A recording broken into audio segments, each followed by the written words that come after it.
welcome everyone. So my name's Darryn Schneider. I teach bookbinding and I study the history of bookbinding and the allied trades. I'm known as Daz Bookbinding on the internet if you want to look me up and find out more about what I do. In studying books as artefacts, one aspect of the trade that's always fascinated me is books that people use beyond as being just a source of information. Printed books provide us information, but before computers, we recorded the data that we produced in our daily lives in books, and these books can be described as records, stationery, or in the trade, they're often called blank books. In printed books, the information they contain doesn't change after the book is procured. In records books, this is the point at which the information is gathered, or it starts to be gathered. The requirements of being able to put information into a book drives how they're made and the features they contain. In this talk, I'll explore the themes associated with records books, illustrated with examples from the exhibition. Okay, so the first book I want to talk about is this. I'm going to start with the big guns. This is one of the most impressive books in the exhibition. The council rates books from the mid-20th century, some of the largest books held at the archives. These books have an unusual design and many of the pages extend only halfway across the book, which gives these books an awkward wedge shape. The covering for the council ledgers are in full cloth rather than leather, and they only have the overbands at the top and bottom. But you can see how large it is here. I didn't mean to write down the size, but it weighs just under 14 kilograms, this particular book. And so it is quite large. Oh, there was a little feature that I wanted to point out. You can see this impression in the joint here. And they made that joint with rope. Particularly they used sash cord, the cord that goes in the sashes of old style windows.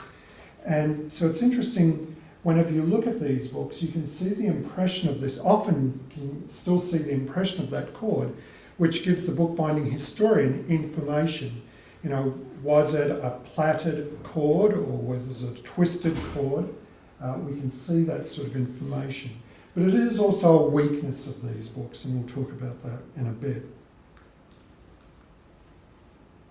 So another functionality requirement of these big ledgers was driven by double entry accounting. In double entry accounting, the information went from one leaf across the gutter to the other side. Ideally, a book opens completely flat to make the recording easier. And this is the key feature of what's known as the springback ledger. And I'll talk more about what a springback is later. But the feature I wanted to draw your attention to here was actually the lines, just all the lines on this page. Ruling, what was called ruling, was a trade in itself. It was its own separate trade. And it was done with big machines called ruling machines. There was two types, pen rulers and disc rulers. And these machines, the sheets would go through and little pens would go up and down, making these lines. And the operator had to set up the machine for each order. And what was particularly difficult to do was to get the pens to touch down onto the paper just at the right point. So this sheet, so this isn't an accounting ledger, this is actually the rates book. But you can see there's printing, so these, every page or every sheet went through a letterpress printer, and then it went through a ruling machine twice to get the lines in each direction. And the ruling machine operator had to set up pens with different colours, the reds and the blues. Some of the lines were double lines, and there were special pens for doing double lines. And then also set up the timing so that they would start in the correct spot. And you can see there's lines starting in 1, 2, 3 different spots on this sheet. So it was a complex trade in itself, which has obviously completely disappeared. I don't know of a single operating pen ruler in the world at the moment. I know there's plenty of them in static displays. There's one of them in Melbourne in the museum, and there is a bookbinding museum in New York State where they are trying to get a pen ruling machine operational.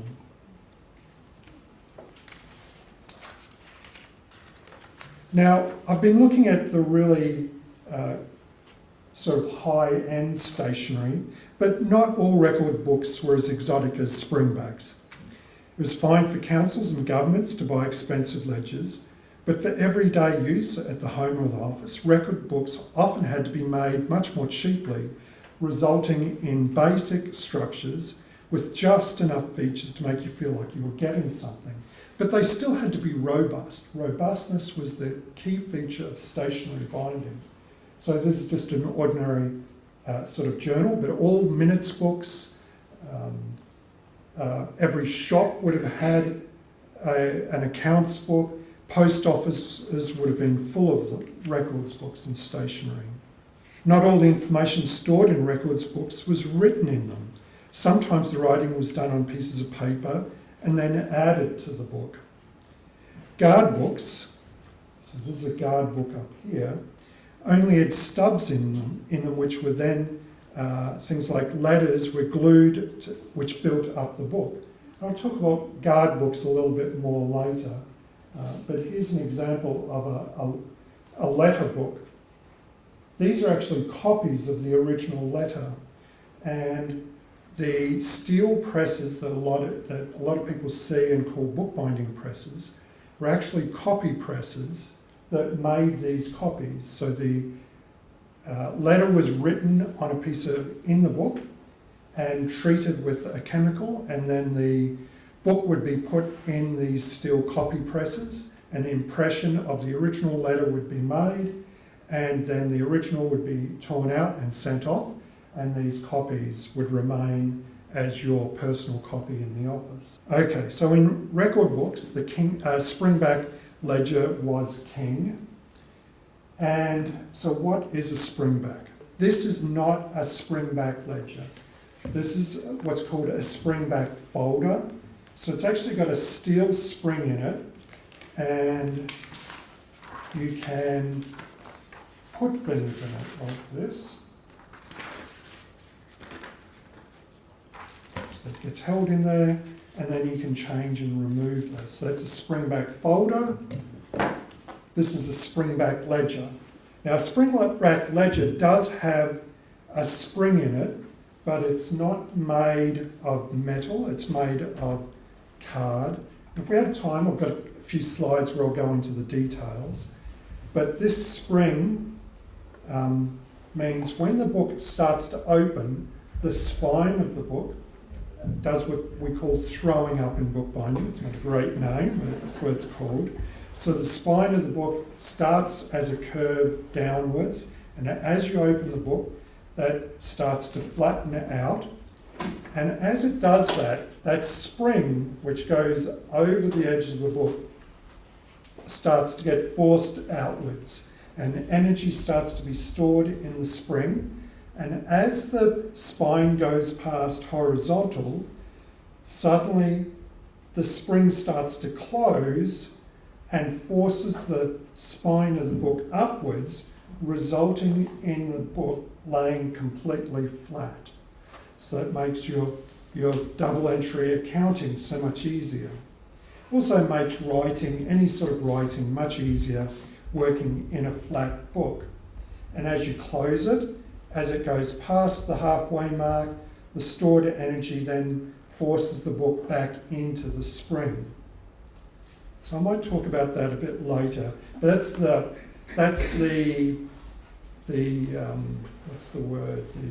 It's super strength, but in the long term, it's also its weakness. Its complexity and the stored energy in the book is what its downfall is long term.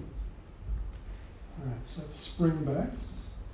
One of the other requirements in stationery, some of the information entered in these books was of major significance. It could be financial records that could impact lives, minutes books or meetings that have decisions that have consequences, there has to be some way to know that these records haven't been tampered with. The simplest way to ensure that these books aren't tampered with is just to number the pages. So even page numbering was a specialty in itself.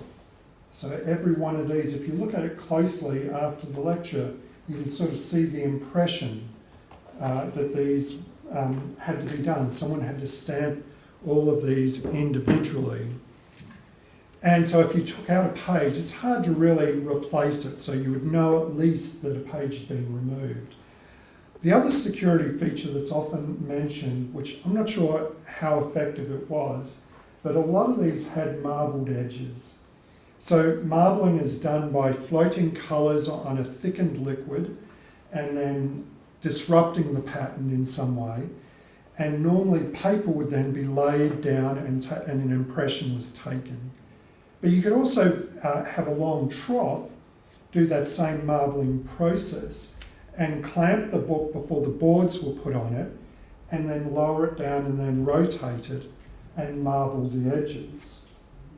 And so not only was it nice to look at, it was decorative, but the idea was that if a page is removed, the pattern was disrupted and you could tell that the book had been tampered with. If you tried to put a page back in there, trying to match that pattern would have been impossible. So it's a nice little feature where something decorative could also have a functional use. But security in some books was really important. But then in other structures, there was short-term requirements for changing things. A document might go out of date, a new version of it's released. And so there was a huge industry of what was called loose leaf binders. And there was companies that specialised, large companies that specialised in making these, and they all had their own special patented system for them to work. They were quite, sometimes it was more engineering than bookbinding, the creation of these books. But a lot of people still wanted them to look like books. So they would often be covered in leather. So this one's very unusual. I don't remember if this one's out on display at the moment, but it's covered in suede. And we couldn't work out why it's got suede on it, which is an unusual material to use in covering. I think it might have been a post-war binding, so it may have been a materials shortage issue. But this book originally had leather wrapping around to make it look like, and hide this metal spine. But most of them, because metal and leather just don't really combine very well, most of them have lost their leather spines. They still function perfectly well, but now they have this sort of modern, it's sort of Art Deco, but these are actually probably younger than Art Deco, but they sort of look like the Terminator, after it's lost its skin. So before computers, when all our records were kept in these books, the manufacturing of records books was huge business. In Australia, there was some huge companies that made stationery. In Sydney, I think there was 3 big companies. And one of them was a bit of a family dynasty, E.C. Chapman and Sons. Ted Chapman is still alive, and he's told me this story about one of the other big Sydney binders. The owner of that would drive around Sydney in his Rolls Royce. It's like, imagine a bookbinder owning a Rolls Royce these days. But so 2 of the big firms in Brisbane was Watson Ferguson and Smith and Patterson. I mentioned before that I said this was inside the Treasury book, but it's actually inside the rates book. So all of these books would have the manufacturer's label inside of them with information for you to reorder them. Now, the conventional wisdom that everyone says pretty much around the world is that a normal springback a counting ledger that looks something like this one would cost a week's wages of an average clerk in an office. But I've never been able to confirm that information. And while putting this talk together, I happen to notice that someone's actually written in the cost paid for the rates book. And so it was over £23 in 1948. So then I looked up what was the average wage in 1948. The average wage of a male in 1948 was less than £7. So it was 3 weeks' wages for the rates book. Now the Treasury ledgers, I was thinking about this, how much would the Treasury ledgers have cost? Now they're significantly more complex and there's more material in them than these. I was trying to work out in what today's value that would be. I estimate that at a minimum those Treasury ledgers would cost $10,000 today. So imagine doing your office stationery order and buying one notebook that costs $10,000. So in letterpress binding, bookbinders used to divide bookbinding up into 2 broad categories.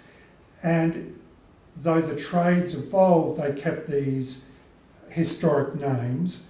One of them was letterpress binding, and one category was letterpress binding, which was anything that was printed. So even after letterpress and lithography, offset lithography was in place, they would still call that letterpress binding.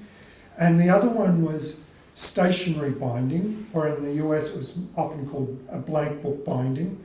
And in Europe it would often be called vellum binding, because vellum was often used in the making of stationery, and they often still called it vellum binding even once they stopped using vellum in stationery binding. So it was stationery binding and letterpress binding. And in letterpress binding, it was very common in an expensive fine binding to be covered in gold. So that was the way you knew it was an expensive, important book, was to put lots of gold finishing on it. In stationery binding, you see almost no gold, because a lot of the value in the stationery binding was in the materials and in the labour. In letterpress binding, often the printing was where all the value was. But at the same time, if you're going to spend $10,000 on a book, you expect it to look pretty fancy. So what they did in stationery binding was to take functional elements that actually did something, and make them decorative at the same time. So we've already looked at that edge marbling, which had a functionality of it being a security thing, but it was also decorative. In these huge ledgers, which I mentioned, there's this spring that's got all this stored up energy that's trying to push the book apart, destroy the book. You have to do things to stop it falling apart. So one of the things you could do is to put these overbands on. So we've got the leather, we've covered the book in leather, and then you add these big strips of heavy leather over the top of these to hold it all together, to stop this spring jumping off the back. But even then, the spring still wanted to do that. And one way to stop them doing that was to lace these strips on. And then someone thought, we could make these decorative as well. And so they would come up with these very elaborate patterns to decorate them. And so these are laced overbands. They're often called Russia bands because they wanted these to be extremely strong, and the leather of choice was this red sumac tanned leather from Russia. And so any binding that you see with genuine Russia bands was before the revolution, because after the revolution, all manufacturing of sumac tanned leather stopped. Some of the other features that could be decorated, so we had our, I particularly like this one. This edge marbling is quite unusual. Normally they don't put as much effort into the pattern, and this one's just quite whimsical. And so it was a beautiful find, this one. There was just a binder was in a very whimsical mood that day. But the other feature is to stop the book being ripped out of the covers is to add these cloth reinforced end papers. And so they can be quite plain. So in this one here, it's just, there's no decoration, you can just see the cloth. But in most of them, they would add marbled paper. And it was interesting that the stationery binders had favourite patterns. All these marbled patterns have names, and this one's called Stormont. And it's one of my favourites because it's used in stationery, I guess. So Stormont is one of the most common marbled papers you'll find, and it's a beautiful touch in stationery. Now this book's a bit of a mystery. These aren't stationery, but they are records books, and that they are the Queensland statutes. So it's recording information that changes, so they'll get reissued. Now these were huge numbers of these would have been bound at the government printing office, and one of the books that's in the exhibition that I'll talk about is an exhibition binding. So it overly decorative and fancy because the bookbinders were just showing off. Now, bookbinders add decoration normally because they want more money. So it's sort of like having a white car is cheaper than a red car, right? So, and are you really paying that much more just for red paint? And so things like the edge marbling, they were going to do it anyway, so doing it a bit fancy. Then they have to charge a lot more money for it. But these books are hidden away in the archives, and there's no reason for them to have this incredibly elaborate decoration. So I'll just describe what it is. These full leather bindings, they're almost certainly calf. They have a fine fern stencil decoration, which has become known as Mocklin ware binding, even though Mocklin ware is normally associated with small wooden trinkets or train from the small Scottish town of Mocklin. These are sewn on recessed cords with really unusual placing of false raised cords for their time, from this time period. It's really unusual. And this little feature makes them modern. So we think that is the government printer's name, so essentially the director of the printing office at the time. So why his name is on these is a bit of a mystery. It's unlikely that he bound them. So anyway, they're a little bit outside the scope of the exhibition, but they're such beautiful books it was impossible to not include them in the exhibition. It's actually 6 of them. I think they'll get swapped out at some point. So it's an example of unnecessary decoration. All right, so conservation. So record books are very different to the majority of special collections. So the state library, they do have records books, but the majority of their books would have been in that other category called letterpress binding, or the Friar Library at University of Queensland. Most of their books are letterpress. And because the different functionality and different requirements and different structures, the skills required of the staff at the State Archives are really unusual.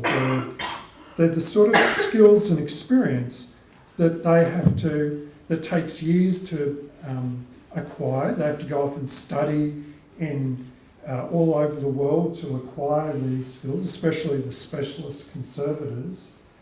But there's an army of people that have amazing specialties in the collection, and they're all require sort of unique skills because of these unique books.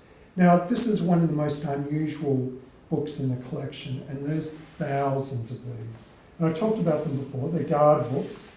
So they're books that when they come from the bookbinder, most of them didn't have these extra spaces. Most of them just had stubs. And the stubs were different lengths. Because one of the problems with the guard books is when you glued in the letters or whatnot, there was this overlap area where there's 2 layers of material, and that gets thicker and thicker. So it's sort of thin at the back, thick, and then thin again. And then clearly they never had enough of these because they kept filling these things and filling them till they were just so overstuffed. And the quality of the paper is different for each letter, unless they were getting the same letter from the same office. If it was a police station out in the country and they were getting letters from the public, every letter would be written on different paper. And so now the conservators, maybe 100 years later, are dealing with a book with 400 different sheets of paper, some of them highly acidic, some of them might have been handmade paper of extremely high quality.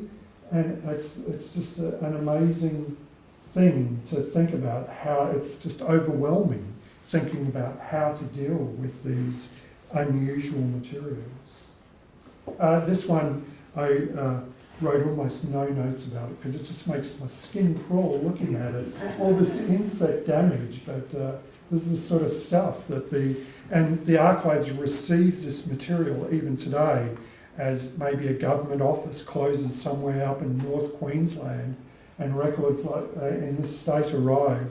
And so, of course, the first thing is to deal with the pests that could still be alive, which you don't want to introduce into the collection, right? So, and then how to stabilise the material. I'm going to get off this slide. So I want to finish on some of the highlights for the collection. This is one of my favourites. So this was a book that was won first prize at an exhibition in Sydney in 1896. So chances are the journeyman and the apprentices would have worked on this to make this amazing book that showcased all their skills. So this would have been the absolute best work that they could do. But this is one of my favourite books in the exhibition, just because of the connection to the bookbinders. Because I know that feeling of wanting to show off my skills. So how often would the bookbinders and the government printing office actually use those skills? Well, these are the state Treasury ledgers, which are very similar, you can see. And you can see a lot of the features in these. Now, I mentioned the rates books, how large they were. And I did put the dimensions down here, I hope. Oh no, it's 12 centimetres. This particular one is 12 centimetres thick. Some of them are thicker. So that's that thick. 400 high and 490 wide. And this one weighs just under 17 kilos. So it's almost a 2-person lift to get it off the shelf. All right, so the last highlight is that we've identified what we think were the 2 oldest books made on soil that would become the state of Queensland. So these were registers from the penal settlement. So one of them's the return of burials from 1832 to 1836, and the other one's the register of public labour from 1828 to 1829. So the public labour one, I think is probably the second oldest written record produced in what would become the state of Queensland. There may be something a bit older, which was one of Logan's notebooks, but that one's held down in Sydney. The original's held down in Sydney. These are amazing objects. They're listed in their UNESCO, what's the... Memory of the World records of the UNESCO Heritage System. So just getting them into the exhibition was a real privilege. I was trying to decide how they were made and who made them. I've come to the conclusion they were almost certainly made by convicts. The way the leather has deteriorated and it's split means that it's almost sheepskin. So sheepskin has this fatty layer which causes it to delaminate. So without DNA testing, there's no way to confirm it completely. This obsession, modern obsession with things being perfect, not long ago, it was quite acceptable for the bookbinder to use not perfect leather. And you can see these actually they used leather that had holes in it, and the bookbinder actually patched it. These weren't repairs after the fact. The bookbinders actually patched these pieces of leather. So this leather, I suspect, was tanned locally, so maybe not maybe in Queensland, maybe in the penal settlement, or maybe in Sydney, and then bound locally. The design, the pattern, it's hard to see, but it's what's called a panel design. It's very common in pre-19th century English bookbinding. So some sort of decorative tool is run to make a panel. They became more complex. The more common one is called a Cambridge panel. I don't know why Cambridge got to claim it, because it was made before they did them at Cambridge. And those were very elaborate, using different tools. But one feature that all panel bindings tend to have is that they have one decorative element in the corner of the panel design. And it's normally a floral design. But in this case, it's this, what's often called the crow's foot, or the, what's the more official name for it? It's the broad arrow, yes. So it's the broad arrow, which normally signifies the property of the crown. So, of course, all the convicts' clothes were covered with it to say they were the property of the crown. And so they've actually used that. And they probably made the tool that made that decoration at the settlement. It wouldn't have been hard to make, they'd have been able to do that. So these, for me, are probably the highlight of the collection. It's hard to imagine what it was like for all the people involved in the history of Queensland at that time, all the Indigenous people that have just found their lands invaded, all the convicts that have been sent out to this under incredibly harsh conditions, and also the colonists. It would have been a pretty tough life for them. So it's an amazing survivor and an amazing object. So I was going to finish with some slides on how, I'll do this quickly. A springback is made by sewing everything together extremely tight, not tightly, securely. So they're sewn onto strips of leather. Here's a springback that's lost its springs. The springs come off. It works perfectly fine. It just doesn't open as flat. You can see the sewing, which is often called French link sewing. It's not a very good name for it, but that's what the internet calls it these days. It's not normally done on letterpress, but on these books because of this mechanical stress, it was done on that, and then a spring would be put over the top, and then this cord would be tied in this groove. And then the spring would be made. There's lots of different ways that they made the springs. This is out of Alex Vaughan's book, where they would roll up laminated binder's board on a large wooden dowel wrapped in some sort of paper, strong paper like craft paper. That's how I make my springs. When the births, deaths and marriages bindery was cleaned out, the people that were cleaning it out said they found all these wooden dowels with pieces of paper attached to it, and they didn't know what they were, so they threw them all away. So, which just, I just want to cry thinking about it. But then a strong piece of cloth would be put inside the spring, that would be put onto the book. This cloth would be glued to the outside, and then a lever would be formed, which would be put inside the boards. The boards are actually what's called a split board. So these boards are made in two parts, and the lever is put inside of that to make this incredibly strong connection between the boards and the spring so that it can force it open without forcing itself apart. So that's how a springback is made. So after questions, if there's time, you can come up and play with this book. This one is one that I've made. So you can open this one completely open and see it springing up. It's starting to lose its round. And the first thing that fails in these books is the leather that's been forced down into this groove lets go and it pops back up. So it's on the front of this book, it's popped up, but it hasn't popped up on the outside yet.